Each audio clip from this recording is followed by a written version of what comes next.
cette conférence de presse du 10e NJ Open de l'Isère. Il y a une forme de fidélité entre nous, hein, déjà depuis 5 ans maintenant, avec Christian Godin et toute son équipe. On est ravis de vous accueillir ici, avec Gilles Moreton, bien sûr, président de la Ligue, et puis Madame Archambault, partenaire NJ, partenaire aussi fidèle, hein, de votre tournoi.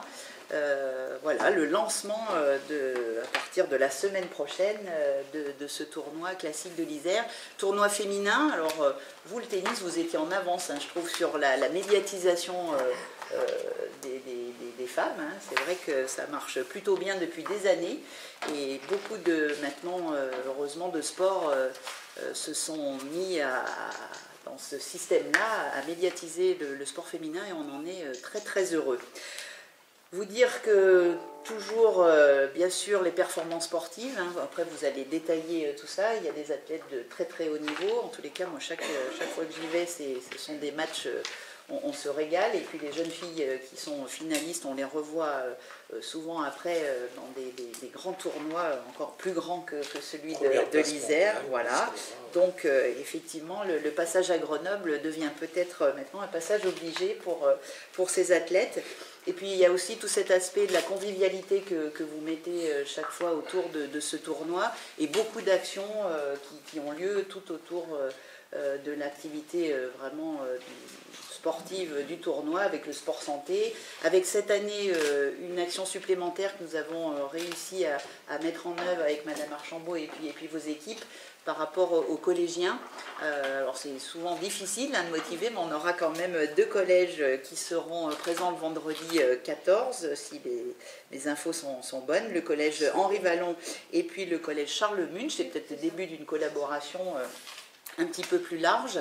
Donc voilà, on arrive à créer des activités autour de ce tournoi. Le sport santé, vous y êtes déjà engagé beaucoup, et ça, on y tient. Le sport et le handicap, c'est l'année du handicap aussi pour nous dans le département.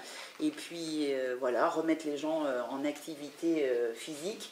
C'est l'objectif, en tous les cas, de la politique départementale. Et je vais annoncer bientôt, enfin le mois prochain, un plan sport qui va encore venir, je vais dire, compléter les aides que nous avons pour les clubs. Donc on en donnera tous les détails le mois prochain, et aussi des aides supplémentaires liées justement aux sportifs porteurs de handicap. Donc tout ça sera bien détaillé le mois prochain, mais on est heureux de pouvoir se dire qu'on va encore contribuer à l'activité physique des Isérois plus largement. Et je vous disais, on commence, elle arrive.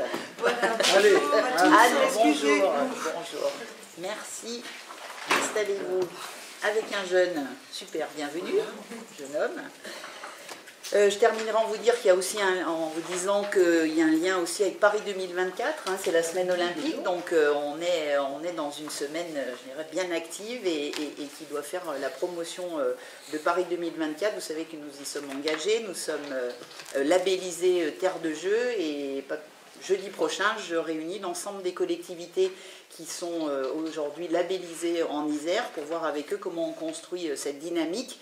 On a pu mesurer l'année dernière, enfin en 2018, que l'Isère était une terre de jeux aussi, parce qu'au moment de fêter les 50aires des Jeux de Grenoble, il y a eu une forte mobilisation et les Isérois sont attachés à l'olympisme. Donc là, on va essayer de les motiver pour qu'ils soient partie prenante pour ces Jeux de 2024. Donc voilà, début là aussi de quelque chose que nous voulons... Pardon, il y a encore quelqu'un qui arrive. Bonjour, prenez place. Voilà, donc maintenant je vais laisser la parole à mes voisins, à Christian d'abord, bien sûr, le président heureux, je pense, hein, de ce tournoi. Et puis ensuite, bien sûr, à Madame Archambault et à Gilles, qui nous donnera encore des détails supplémentaires. Voilà. Merci Madame la Présidente. Bon, il est évident que des événementiels comme le nôtre ne peuvent pas se faire sous le seul budget du club. Donc nous avons besoin de partenaires, des partenaires institutionnels. Donc le partenaire institutionnel qui est le plus important, disons, sur l'NJ Open de l'Isère, c'est effectivement le département. Donc sur qui nous pouvons compter. Nous pouvons compter non seulement pour l'obtention de subventions auprès de Martine Collier et de M. Richard Marchand, mais ce sont deux personnes que j'aime beaucoup parce qu'elles sont très présentes parmi nous. Et la reconnaissance ne passe pas que par l'argent, elle passe aussi par la présence et le soutien. Donc merci à vous deux. Donc dans les autres collectivités, la région aussi est attachée au sport féminin. Et puis il y a une participation également de la ville de Grenoble qui a concomitamment un tournoi masculin, 15 000 $, et puis la métropole aussi qui nous aide. Bon, du côté des partenaires privés, je dois remercier donc Anne Archambault qui représente Engie. Donc c'est Engie National et Engie Rhône-Alpes qui nous aident depuis déjà pas mal d'années avec une subvention conséquente qui nous permet donc d'avoir fait monter ce tournoi qui était à 15 000 $ au début à 25 000. Alors comme le disait Madame la Présidente, je suis d'autant plus heureux qu'on est un des rares clubs qui mettent 2 fois plus d'argent pour les femmes que pour les hommes. Voilà, donc voilà pour les problèmes de partenaires. Il y a également donc tout un tas de partenaires, vous les retrouverez sur la plaquette, une vingtaine de partenaires du monde économique national, régional ou local, Renault, Auto-Dauphiné, Aide, Laquais Environnement, Laquais Tennis, etc., etc. Vous les trouverez, je ne vais pas tous les citer, vous les trouverez sur la plaquette et sur le document qui vous a été remis. Mais je dirais également là, puisque je vous ai en face de moi, qu'il est très très important que la presse nous suive ces événementiels. C'est un problème aussi de reconnaissance, et le fait qu'on soit de plus en plus suivi par vous fait que les partenaires viennent plus facilement, etc., et que les aides sont plus faciles à obtenir pour nous. Alors merci beaucoup à tous les médias télévisés, FR3, Télé Grenoble, médias informatiques, enfin sites informatiques, Métrosport, la presse. On m'a donné, il y a peut-être d'autres présents qui sont arrivés après, on m'a dit qu'il y avait ici le Dauphiné, les affiches, les sorts et Place Grenette, qui est un site aussi grenoblois. Bon, il y a peut-être d'autres, s'ils veulent, qui sont venus plus tard. Donc merci à vous tous. France Bleu, France Bleu Isère. Voilà. Je n'avais pas sur ma liste la liste qu'on a donnée. Vous avez dû répondre tardivement. En fait, c'est bien joué, pas de ça, on parle que de football. Tactiquement, c'est pas mal joué. Voilà, mon propos se bornera exclusivement aux remerciements. D'autres informations vous seront données par des techniciens, aussi bien sur les manifestations qui se passent que sur le problème sportif. Donc je voudrais ici également remercier les salariés du club. On a 10 salariés au club, que ce soit des salariés administratifs, logistiques ou sportifs. Je vous garantis qu'ils ne comptent pas leurs heures et qu'ils dépassent beaucoup les 35 ou les 40 heures pour venir bénévolement donner un coup de main, parce que c'est un gros budget. Les deux budgets là tournent autour de 140 000 €, et c'est un mouvement, enfin un événementiel très lourd à porter. Je remercierai aussi ici les bénévoles. Sans eux, on ne pourrait pas faire grand-chose, parce que c'est un gain aussi financier énorme, que des gens puissent venir vous aider. Alors s'il y a des moments où on est un peu en opposition avec d'autres clubs sur la compétition sportive, c'est un moment un peu de communion que l'événementiel, et on a des gens de tout un tas d'autres clubs, de la région, de Grenoble, de la région, et même extérieurs à la région pour l'arbitrage, qui viennent nous donner un coup de main. Alors ce sont les arbitres de ligne, les ramasseurs de balles, les chauffeurs des taxis, etc. L'accueil, les personnes de l'accueil, la traduction, j'en passe. On a à peu près chaque année entre 80 et 100 bénévoles qui viennent gratuitement donc apporter certains quelques heures, d'autres beaucoup plus, pendant la durée du tournoi.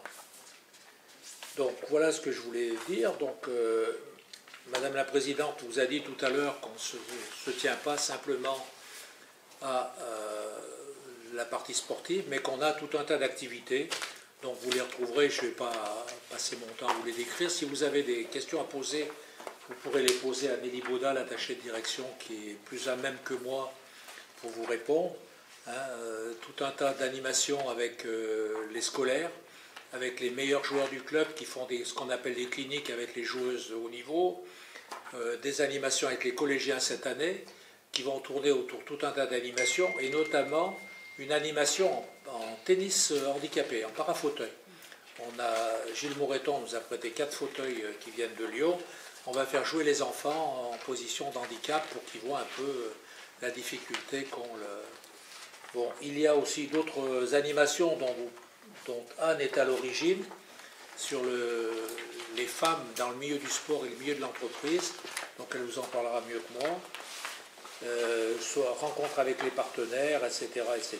Donc, travaille aussi sur le sport santé avec le département et sur la présentation des sites avec les lunettes. Je sais plus, les casques virtuels, voilà, la réalité virtuelle. Et tout ça, ça marche bien et on est heureux, donc à côté de la partie sportive, d'avoir une partie qui rassemble un peu les... On fait venir aussi, on travaille beaucoup avec les IME les violettes handicapées. Les violettes, c'est handicapés mentaux et puis aussi des gens qui sont victimes de crises d'épilepsie. Et on les fait venir donc pendant le tournoi, ils regardent des matchs, on s'occupe aussi d'eux. Et donc on essaie de... Grenoble Tennis est un club qui s'occupe de tout le monde, de tous les individus, que ce soit les personnes âgées, sportifs au niveau, etc. On essaie que ce moment-là d'événementiel soit un peu la fête de chacun d'entre eux. Voilà, je m'arrêterai là, je ne veux pas être trop loin. Je remercie effectivement et aussi Gilles Moreton qui est bien pris puisqu'il a plusieurs feux au feu. Le feu de la présidence de la Ligue ARA, qu'il a vraiment modernisé, vraiment dynamisé. Et c'est bien qu'on ait pu avoir un sportif de haut niveau à la tête de la Ligue et qui en ce moment est en train de se lancer vers d'autres futurs, dont il vous parlera peut-être. Et je remercie Anne Archambault, qui est la directrice de la communication de NJ Rhône-Alpes. Auvergne-Rhône-Alpes. Tu m'enlèves tout. Auvergne-Rhône-Alpes, oui. Et qu'on a sollicité beaucoup, qu'on a sollicité fortement également. Voilà, c'est tout. Mon propos s'arrêtera là. Merci Christian. Alors, je laisse parler Anne. Oui. Allez, bonjour à tous. Donc voilà, juste pour vous dire cette année donc la contribution et la collaboration d'Engie donc avec Grenoble Tennis et le département. Donc on a construit une journée pour les collégiens qui va proposer donc à une centaine d'élèves une initiation tennis donc avec Grenoble Tennis, une découverte du handi-tennis, donc on en a parlé avec la Ligue, et également un escape game sur la transition énergétique avec Engie. Voilà, donc tous ces ateliers seront réunis sur environ une demi-journée, ce qui nous permet d'accueillir 4 classes. Donc dimanche on fera une conférence avec la Ligue toujours, Femmes ici ailleurs qui est une association qui œuvre sur la place des femmes dans les médias, sur la place des femmes dans les médias et la place des femmes dans les médias sportifs. C'est un vaste sujet, voilà, donc qu'on aura l'occasion d'aborder à 11h30, voilà, si ça vous intéresse, dimanche, juste avant le déjeuner et la finale. Et je tenais également à souligner cette année une toute première, une collaboration avec Subdecom. Alors comme j'arrive un peu en retard, je ne les ai pas encore repérés dans la salle. Donc, mais c'est un élève de Subdecom qui a créé l'affiche de l'Engie Open cette année, Antoine. Donc voilà, je tenais à le remercier publiquement parce qu'il a fait un excellent travail en un minimum de temps. Donc voilà, il a pu découvrir un peu nos réalités de travail, de charte graphique, de tout, voilà, donc ensuite mise en situation, de collaboration avec les différents partenaires, validation à tout niveau, donc voilà, merci beaucoup Antoine, et merci Subdecom d'avoir été aussi réactif, et donc j'espère qu'on aura l'occasion de recollaborer ensemble l'année prochaine. Elle est très belle, couleur, bravo. Anne, Donc pour terminer, je dirais que voilà, toutes ces animations, elles s'inscrivent dans la cohérence des partenariats NJ, donc soutien national du tennis féminin, et donc on a 3 Open en Auvergne-Rhône-Alpes et un tout nouveau que nous soutiendrons donc sur la métropole de Lyon, donc au mois de mars. Donc 28 ans de soutien du tennis féminin et également une montée en puissance avec la Ligue Auvergne-Rhône-Alpes. Voilà, donc puisque nous avons nous un partenariat autour de la jeunesse et du handisport. Donc peut-être Gilles, tu pourras dire un mot après, mais donc voilà, tout ça, ça rentre bien, voilà, c'est bien en cohérence avec tout ce qu'on a essayé de monter sur cette NJ Open de l'Isère. Voilà. merci. Et le jeune homme? Alors, bonjour. Ah, vous mettez une pression terrible, c'est pas bon. Tu peux te présenter, Ryan, juste dire pourquoi tu es là? Parce que j'ai fait un stage chez NJ. D'accord, le stage de 3e? Ah bah super, voilà, bah, on rapproche. Voilà, et et le Ryan département est sensible aussi au stage de 3e parce qu'on sait quelquefois les difficultés qu'il y a. Et dans il le fait plan du tennis. jeunesse, bah, voilà. Avec Faites très le bien. mur, donc du coup c'est comme ça qu'on s'est rencontrés. Voilà, Voilà. bien. Bon, et ben bienvenue. T'es où? T'es à Gerland? Tu fais ça à Gerland? Ouais, très bien. Super. Super. Monsieur Moreton. Ben, je vais dire 2 mots alors rapidement sur les NJ. Ah non, j'ai plein de choses à dire, mais d'abord je suis ravi d'être ici. On a une vue magnifique, on est en plein été, on a l'impression d'être en Non été. mais ça c'est pas À bien. l'intérieur comme à l'extérieur, ça c'est pas terrible, je sais, mais demain, retour du froid. Neige. Ouais. Avec NJ, simplement un petit mot sur les petites étoiles. On fait une compétition sur les U9, les moins de 9 ans. Avec un partenariat NJ. On enchaîne sur les plus âgés avec un événement qui s'appelle le Hara Match Tour, où les garçons et les filles peuvent jouer ensemble. Vous voyez, on a plein d'opérations. C'est pas simplement le haut du panier avec ce qu'on voit ici, ou ce qu'il y a effectivement à Clermont, ou Andrézieux, ou Lyon, mais aussi avec les petites qui démarrent dans les clubs. Ravi d'être ici à plein de titres d'abord, parce que j'aime beaucoup les personnes qui sont autour de moi, je vous le dis, mais vous le savez. Christian est un monsieur plein de valeurs, il l'a dit tout à l'heure, et je crois que c'est important à notre époque. Son club, il le gère à merveille, c'est un des plus gros clubs de la Ligue Auvergne-Rhône-Alpes. Hein. La Ligue Auvergne, c'est quasiment 1000 clubs, 125 000 licenciés, c'est une grosse ligue, c'est la 2e ligue de France. Et le GT est parmi les plus gros sur la ligue, on peut même mettre sur le podium. Alors être sur le podium c'est bien, mais derrière c'est être capable de faire des tas de choses. C'est faire un événement majeur pour la Ligue comme celui-là. C'est aussi avoir des tas d'animations telles que tu nous les as présentées. C'est aussi avoir un des meilleurs joueurs de la Ligue en devenir, je l'espère, dans ton club. Donc c'est à tous les étages et c'est ce qu'on doit nous attendre de nos clubs. Maintenant, c'est pas Christian tout seul, c'est Nelly, je sais qu'elle est très très présente là-bas, c'est toute son équipe d'enseignants et puis c'est ses bénévoles. On est dans un monde où sans les bénévoles et sans la qualité et l'investissement des bénévoles et des salariés ensemble, des équipes enseignantes notamment, on n'arrive pas à faire grand-chose, même si on a des très belles infrastructures.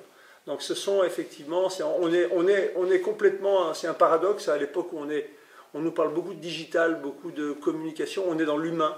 L'humain reste la chose la plus importante. Martine, entre sportifs, anciens sportifs de haut niveau, on se retrouve, on partage aussi des valeurs communes, donc je suis ravi d'être là avec Martine, ravi de voir que le département de l'Isère soutient depuis déjà quelques années cet événement avec des tas d'animations qui seront super, donc je serai là moi le dimanche en tant que spectateur pour le débat sur les femmes, mais j'ai amené aussi, intervenant, j'ai amené la responsable du tennis féminin sur la Ligue, qui sera là aussi pour se débattre, mais je participerai volontiers. C'est un vrai sujet d'actualité. Hein. Aujourd'hui, vous entendez un peu dans les médias de tout ce dont on parle. Entre autres, c'est pas forcément ce qui est le plus agréable, mais je crois que c'est un vrai sujet important. Ravi que le tennis soit un peu leader dans la considération qu'on doit avoir avec le tennis masculin. Et là, c'est même plus de la considération, c'est carrément au-dessus. À Roland-Garros, vous savez que les prize money sont les mêmes chez les garçons que chez les filles. Donc ça a été une volonté des tournois du Grand Chelem, mais c'est une très bonne chose. Je suis parler un tout petit peu sportif parce que ça ne vous parle pas beaucoup peut-être parce qu'il y a des noms qu'on ne connaît pas, mais ce sont des noms en devenir. Ce sont des joueuses qui ont, pour certaines, on va parler de Diane Paris parce que c'est la française et qui a gagné le master l'année dernière en junior et qui est une joueuse alors vraiment en devenir. Mais on a aussi plein d'autres joueuses françaises qui sont déjà sur le circuit, qui sont dans le tableau final. Il y aura les qualifications. Moi, je vous invite, et c'est vrai, Christian le disait, à mettre en avant ce tournoi parce que ces joueuses-là, vous les verrez probablement demain en finale à Roland-Garros ou à l'Australian Open. Donc ça vaut vraiment le coup de se déplacer, d'avoir un spectacle de qualité. On voit les nations qui sont présentes, qui s'y sont représentées. Ça prouve la dimension internationale du tournoi. Et pour nous, pour les clubs, pour les jeunes joueuses, alors je vous invite vraiment pour ça à communiquer sur les écoles de tennis, à inviter les jeunes des écoles de tennis à venir voir un spectacle de ce niveau-là. C'est pour nous une vitrine de plus en plus pour inciter les jeunes à continuer. La politique fédérale que nous accompagnons, bien évidemment, incite nos jeunes à faire de la compétition. On sait que quand un jeune vient faire une activité physique, la compétition est le moyen de l'accrocher. Donc très très jeune, la politique fédérale nous amène à leur faire un match, déjà dès le plus jeune âge, un match au moins. Et on a même un objectif à faire dans l'année plus de 20 matchs. C'est-à-dire que dès qu'un enfant fait plus de 20 matchs, c'est beaucoup 20 matchs dans l'année, mais on incite, il y a aussi une politique fédérale qui va vers ce qu'on appelle les matchs libres. Les matchs libres, c'est-à-dire qu'au lieu d'être dans un tournoi avec un arbitre, vous pouvez maintenant faire un match contre un jeune, alors organisé par nos enseignants, généralement dans les clubs, incite à faire des matchs et les comptabiliser. Donc ça incite les jeunes à se challenger. Vous mettez des jeunes dans une cour d'école, la première chose qu'ils vont faire, qu'ils aient un ballon, un caillou ou une feuille, ils vont faire un jeu, et il y aura un vainqueur et un perdant. Et en fait, ils ne sont pas traumatisés pour autant. Au contraire, ils reviennent systématiquement sur ce type de compétition. Donc, on a, nous, comme objectif de les inciter. Et un événement comme celui-là est une vitrine extraordinaire pour leur montrer ce que ça peut donner un peu plus tard. NJ, avec Anne, on a plein de choses ensemble avec la Ligue. Donc, effectivement, on a parlé des différents tournois que nous aidons. Alors nous on est là simplement pour aider avec des infrastructures, la communication, les clubs et NJ nous permet au travers de l'NJ Open de l'Isère d'avoir un événement phare de la région Auvergne-Rhône-Alpes. On peut dire qu'on est pratiquement une des régions avec le plus de tournois puisqu'on a dans l'ordre un tournoi ATP, un tournoi WTA maintenant féminin, et puis des tournois du style de l'NJ Open de l'Isère, mais avec différents niveaux. On descend, on peut descendre jusqu'au tournoi de club, avec une panoplie d'événements que l'on soutient. Alors qu'on soutient à la fois nous financièrement, et puis aussi en matière de matériel. On donne du matériel à des tournois plus petits. Ça peut être un tableau d'affichage, ça peut être du matériel pour aider les clubs.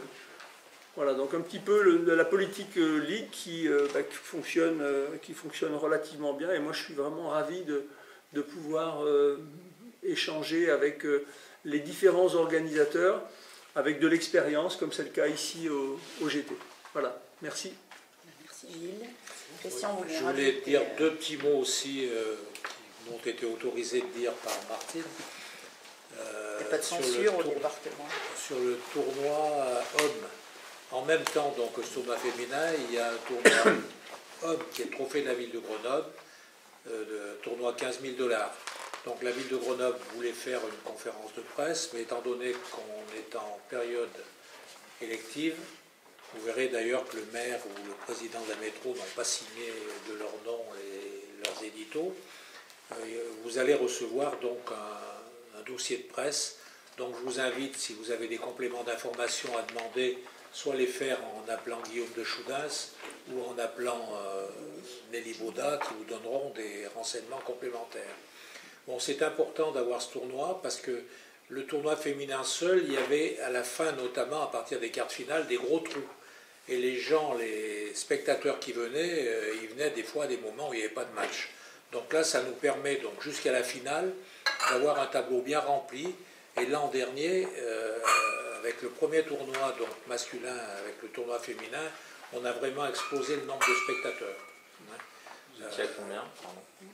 Comment? Vous étiez à combien de spectateurs dans le Je ne l'ai plus en tête, mais sur la totalité, on ne doit pas être loin de 10 000 spectateurs hein, sur l'ensemble. Et sur les phases finales, notamment demi-finale et finale, les gradins étaient pleins, ça débordait même, et aussi bien le samedi que le dimanche. Alors qu'auparavant, c'était pas confidentiel, mais presque. Voilà donc ce que je voulais dire. Donc, est-ce que si Guillaume, vous avez tu des veux infos. rajouter des choses techniques peut-être? Donc, Et puis après on attaque les questions. Du tournoi féminin. Alors nous, au vu de la position qu'on a sur le calendrier ATP et WTA, on se situe en tout début d'année, donc on a toujours eu un plateau très très relevé, parce que c'est une période où il n'y a pas beaucoup de tournois, et du coup donc on a une bonne concentration de joueuses sur ce tournoi-là, et on arrive à des niveaux sportifs qui sont l'équivalent de tournois qui sont beaucoup plus forts. En général, avec simplement 25 000 $, on arrive sur des niveaux sportifs de tournois plus gros. Alors ça tourne les niveaux de jeu, ça tourne sur le tableau final entre 150, entre les classements 140 WTA et 300 WTA, donc c'est le niveau mondial pour le tableau final, et les qualifs qui sont très denses aussi, de 320 à 500. Voilà pour le général du tournoi.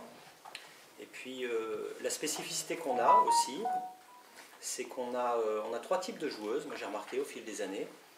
On a des anciennes qui veulent se relancer, comme ça en début d'année. Donc on a eu Pauline Parmentier une année, elle est arrivée, elle était 200, elle est venue faire le tournoi pour se relancer.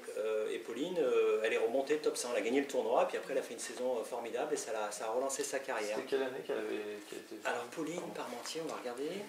Pauline, on va regarder ça. vous l'avez hein, sur... Ah oui. Pauline, elle a gagné en 2014. Voilà.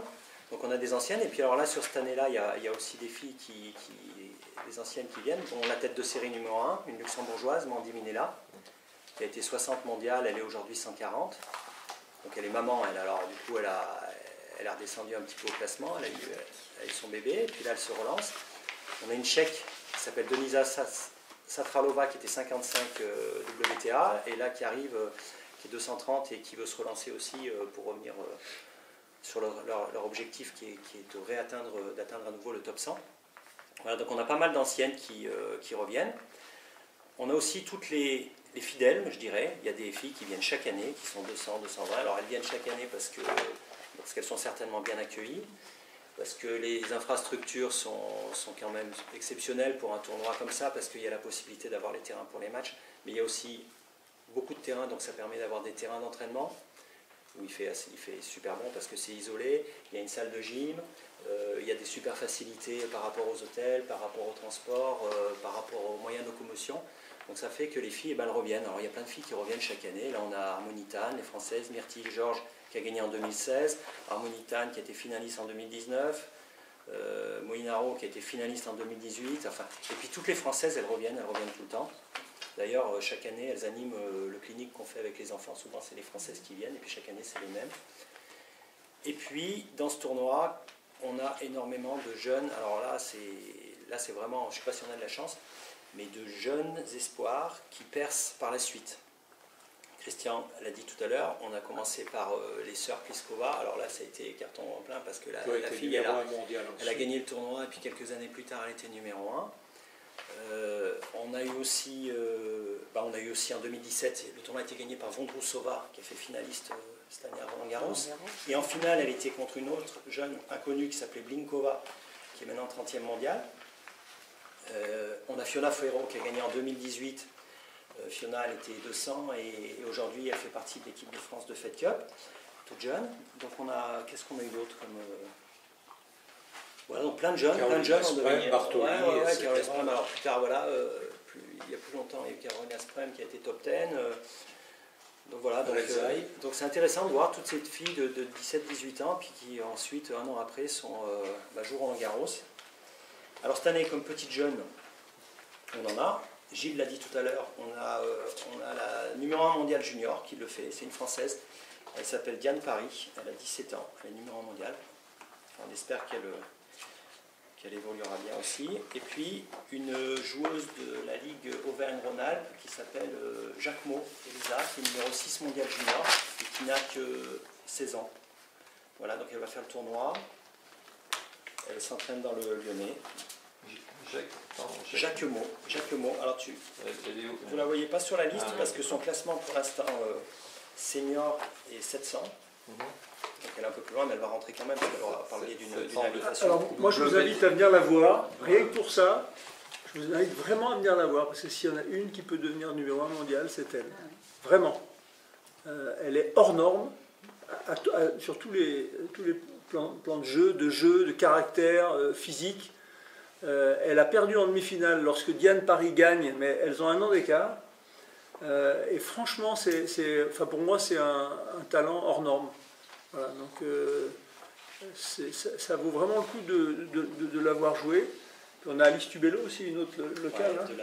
Ouais, de la Ligue qui a été championne de France junior l'année dernière et championne, gagné le Féterium aussi. Voilà, qui est de Clermont-Ferrand, qui joue à l'ASM. Voilà, c'est les locales de l'étape. Et puis, une Ukrainienne qui est très forte aussi, une jeune qui a 16 ans.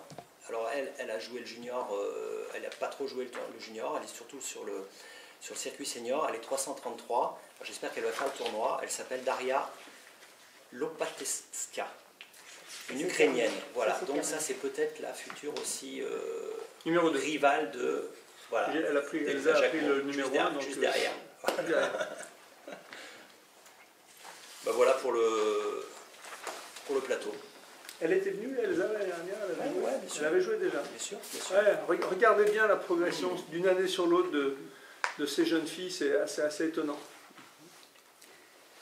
Très bien, les questions maintenant, nous vous écoutons. On a parlé du top des joueuses de la Ligue là, mais est-ce qu'il y en aura d'autres, notamment dans les qualifications, des jeunes par exemple, qui vont pouvoir se confronter comme ça à des joueuses mieux classées qu'elles? Ouais, forcément. Sans forcément donner de nom, mais donner un peu le principe, voilà, dire aussi que c'est l'occasion pour des jeunes joueuses de la Ligue peut-être de faire des tournois auxquels elles n'ont pas forcément l'habitude. Toutes les meilleures joueuses de la Ligue participent chaque année au tournoi. Il y a éventuellement des invitations ou c'est forcément passage par les qualifications du coup? Alors nous on organise un tournoi pré-qualificatif, c'est l'avantage du tournoi, c'est-à-dire que les filles, les Françaises, elles peuvent faire un tournoi qui attribue des invitations pour les qualifs. Alors toutes les meilleures locales qui sont moins 2, moins 4, moins 15 au classement, elles peuvent avoir la chance elles participent au tournoi des pré-qualifs et éventuellement si elles font finale, elles obtiennent une wildcard pour les qualifications du tournoi WTA. Oui, le tournoi Open qui s'est fait avant a eu 600 participants avec un peu plus d'un quart de dames. Et les 2 premières places étaient qualificatives pour les qualifications. Comme on a des wildcards à donner, on les a données aux jeunes filles et aux jeunes hommes de ces matchs. Il faut savoir que les invitations, elles sont données en partie par la fédération. On peut avoir donc un projet qui est en souhait de donner ça. La Ligue aussi, et bien évidemment le club. Il faut savoir que c'est le cadeau qu'on fait, l'invitation, il faut qu'elle soit donnée vraiment à bon escient, parce que quand on n'est pas assez fort, prendre une raclée, c'est pas terrible. Donc il faut vraiment quelqu'un qui peut se lancer et qui est du niveau. Voilà. Donc c'est pas forcément un cadeau local. S'il n'y a pas de joueuse du niveau, c'est pas un service qu'on leur rend. Voilà. Et du coup, cette année, au niveau des qualifs Ligue, par exemple, il y en a qui ont été attribués. On a encore un peu de temps sur les qualifs, les wildcards, elles sont données ou pas? Pas encore. Celles qui sont données par le tournoi pré-qualificatif, oui, celle-ci, qui se termine le Les tournoi. directeurs du tournoi voient les exact. présidents de la Ligue pour décider. Ou c'est même les techniciens, Après, c'est même pas moi, c'est où la fédération est directement avec nos techniciens pour les wildcards. La fédération donne et celles qu'on donne nous, on les donne en accord avec le président de la Ligue. D'accord, mais elles n'ont pas été arrêtées encore pour Pas l'instant. encore, non. Potentiellement, on peut retrouver une joueuse du GT sur le tournoi? Possible. Dans les qualifs, oui. Pas dans les finales, mais en qualif. En wildcard qualification par l'organisation, on aura certainement la meilleure joueuse du... Une ancienne joueuse du club qui est 23e française nous a demandé une wildcard. Bon, c'est une joueuse qui ne fait pas de tournois internationaux sauf celui-là, on ne la lui donnera pas. quitte à la donner après à Jacquemot si elle n'entre pas dans les tableaux, qui vraiment est un espoir. Ce n'est pas forcément la meilleure à qui on la donne, c'est, comme le disait le président, c'est en fonction des potentialités, quoi.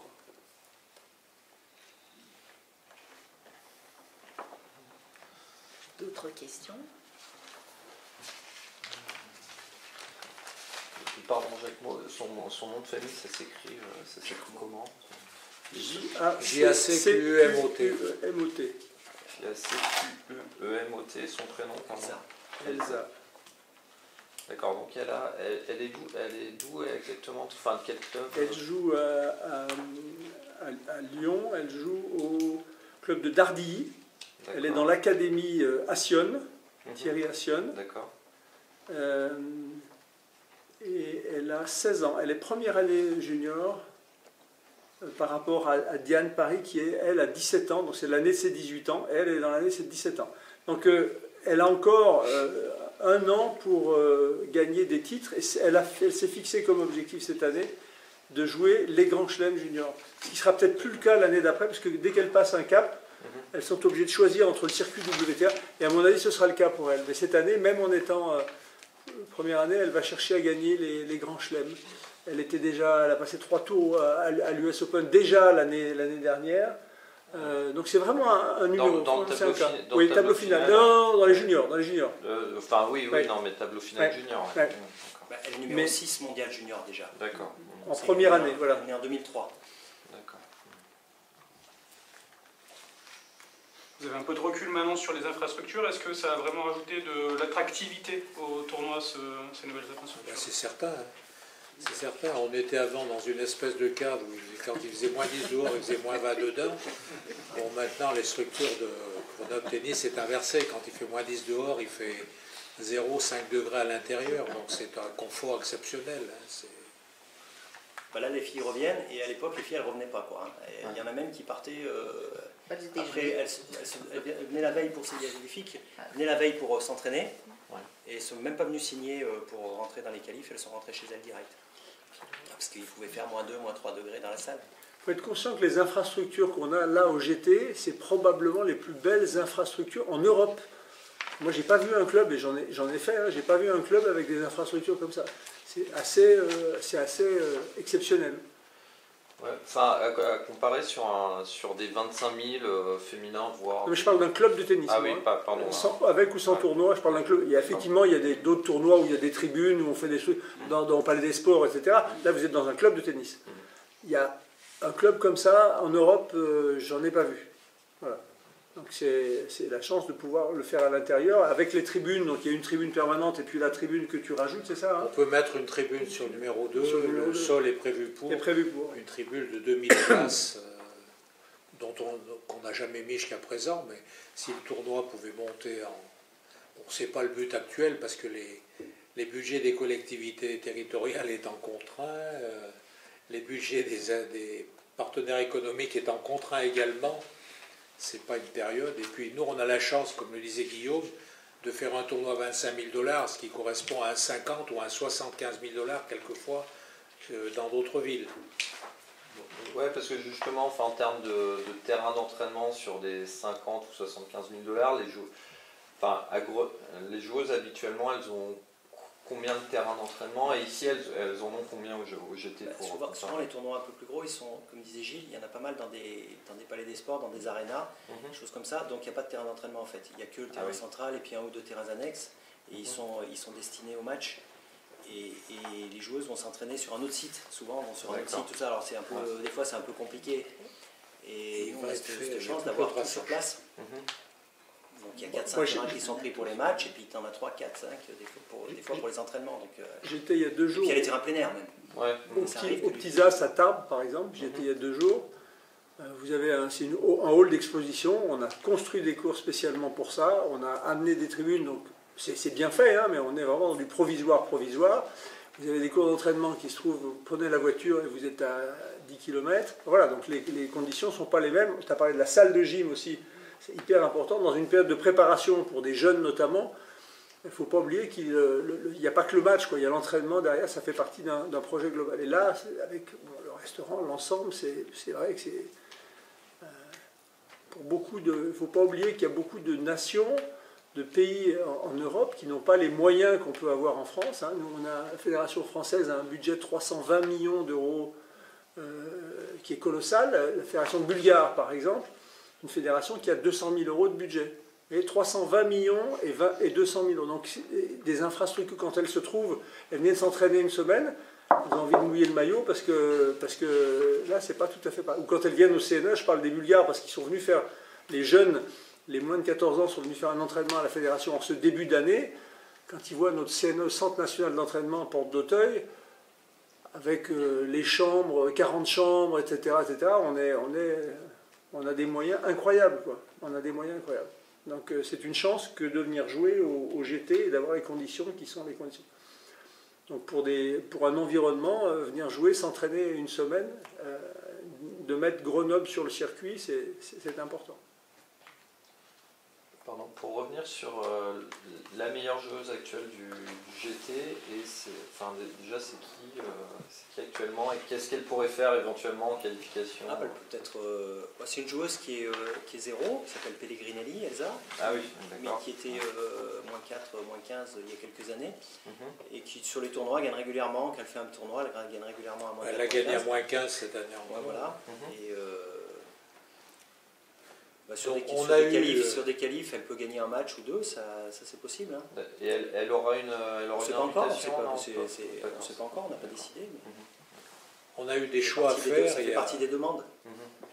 Il y a 3 ans, on avait 2 équipes en première division, c'est-à-dire qui étaient situées dans les 12 meilleures équipes françaises. On a fait d'ailleurs finale contre le TCP une année en dames. Et puis c'était vraiment un budget énorme, hein, plus de 100 000 euros à mettre sur ce budget. Donc on a été obligé, on avait un projet de parking à faire qui a été financé en grande partie par le club. La mairie nous a donné une subvention d'un 5e. On a préféré faire le parking étant donné les problèmes qu'on avait dans le secteur. On est entre 2 QPV, donc on a préféré laisser ces équipes-là pour repartir avec nos jeunes du centre d'entraînement en National 3, on a encore 2 équipes en National, et qui vont grimper. Là, Gilles parlait tout à l'heure, on a certainement un des meilleurs joueurs européens de 14 ans, qui a gagné hier à 1-6 et 0, et qui a fait partie de l'équipe de France, qui a été champion de France, champion d'Europe à la Winter Cup, tu peux en parler, qui a été vice-champion du monde derrière les États-Unis en 13-14, bon, il vient juste d'avoir 14 ans, et hier il a gagné des adultes à 1-6 et 0, bon, c'est un des espoirs français, il a fait le Master européen l'an dernier où il a fini 7e, et il était le deuxième numéro français au classement, quoi. Donc on a tout un tas de jeunes qui montent, on a hier son frère qui a gagné un tournoi junior en Suisse. Donc les jeunes sont en train de monter. Je pense que cette année, on montera en National 2. On va regrimper sans argent, sans beaucoup d'argent, les échelons du tennis. Par rapport à l'année dernière, il me semble qu'il y a un jour qui s'est rajouté en début de tournoi, c'est ça? Sur les qualifs. Ouais. C'est plutôt le dimanche lundi. Voilà. Qu'est-ce que ça change? C'est pour que ça soit moins condensé sur les qualifs. Et du coup, ça laisse un peu plus de souplesse, ça termine un peu moins tard le soir, ça laisse un peu plus de terrain d'entraînement pour les joueurs et joueuses.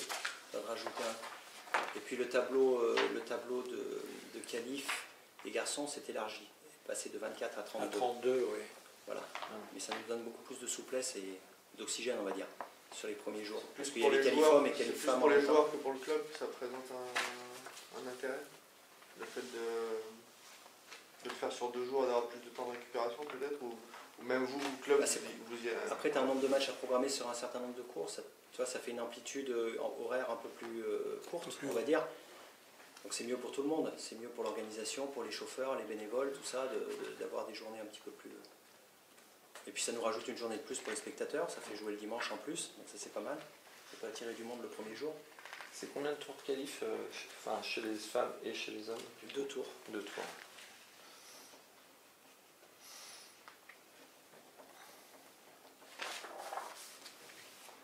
Le clinique, c'est avec des joueuses du club, d'autres clubs alentours aussi? Ouais, il y a des enfants de... Il y a le sport-études de Villard-de-Lans qui vient avec ses jeunes. Il y a quelques clubs, pas tant que ça, mais il y a surtout celle du club. Il y a Villard-de-Lans qui vient chaque année. Voilà. C'est un rendez-vous qui marque, les filles vous en parlent encore les semaines d'après. Enfin, il y a un vrai intérêt à faire ce genre d'échange avec des joueuses.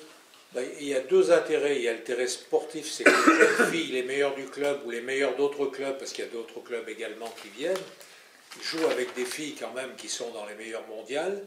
Et puis il y a un autre intérêt, c'est qu'après il y a un petit goûter avec une discussion avec cette joueuse qui leur parle des problèmes de diététique, de difficultés dans les tournois, des relations avec la famille, avec les entraîneurs, etc. Donc c'est véritablement un intérêt pour les meilleures joueuses de la région. Après il y a un question-réponse, après on ne fait pas simplement le clinique. Après, un retour d'expérience en fait, une transmission d'expérience, c'est très très important. Ça se fait également pour les garçons. Une petite précision en termes de points, donc je vois que la vainqueur elle prend 50 points de WTA. Je me souviens un peu à titre de comparaison, sur le nouveau tournoi WTA à Lyon, elle prend combien la Je suis capable de vous dire précisément. Vous avez plus les... Non. Ça veut 250 sur un tournoi comme le tournoi à Lyon.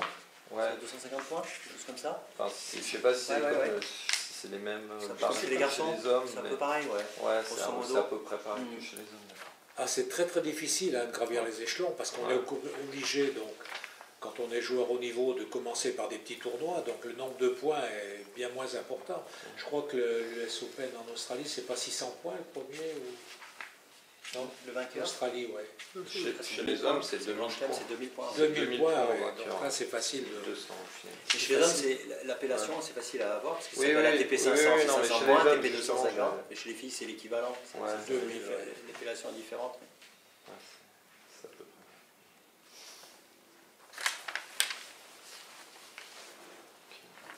D'autres questions? Vous avez fait le tour? Écoutez, on espère bien sûr vous retrouver à partir quand vous venez au club, j'espère que vous présentez-vous, appelez la secrétaire Nelly, qu'on puisse vous recevoir dignement et qu'on puisse répondre aux questions que vous aurez. Et puis on vous invite au pot de l'amitié qui doit être prêt, ça commence à sentir les choses. Merci de votre présence et puis rendez-vous l'année prochaine, j'espère.